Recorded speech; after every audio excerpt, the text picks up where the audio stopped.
Hey, 반갑습니다. First of all, before I get started, little disclaimer here.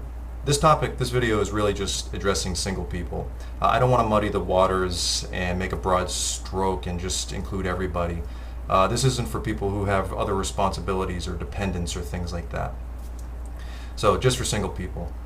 Now, over the course of 4 years, I've received more than enough comments and questions regarding my videos that I've made about your income and your expenses and things like that about teaching English in Korea.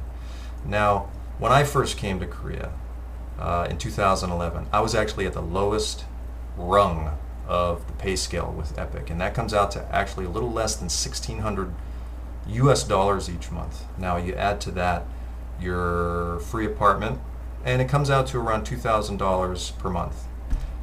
That's about $24,000 a year. You're probably not going to be buying an M5 anytime soon with that. The important thing to consider is this.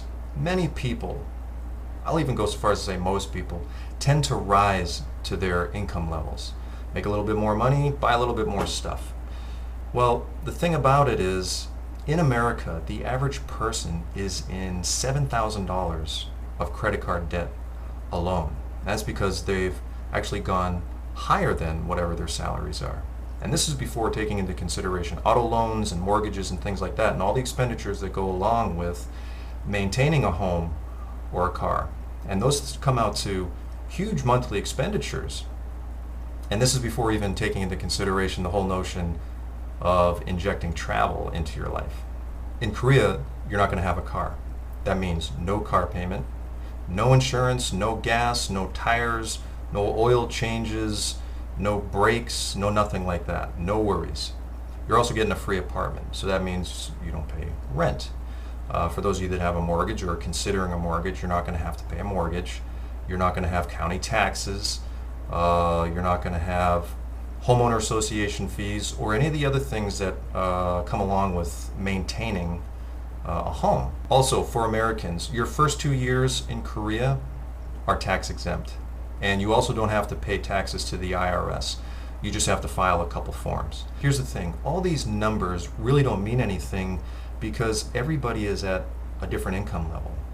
One thing I've learned over the years in my life, after working through two of the worst market failures in history, post 9/11 and the 2008 subprime mortgage meltdown, is that you never truly know another person's financial situation, regardless of what appearances may be. I know a lot of people that make a lot of money, and they still essentially live hand to mouth.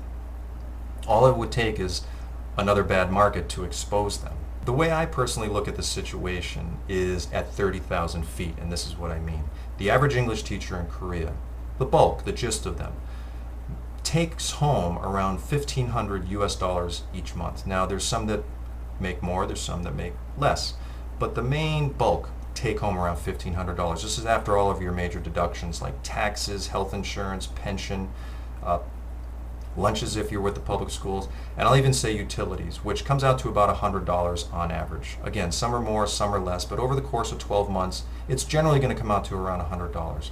So the question you have to ask yourself is this. How many people do you know personally who at the end of each month have $1,500 cash in hand to decide whether they want to save it or spend it? I can tell you that from my experience that the number is much lower than you think. And this is based on all income levels.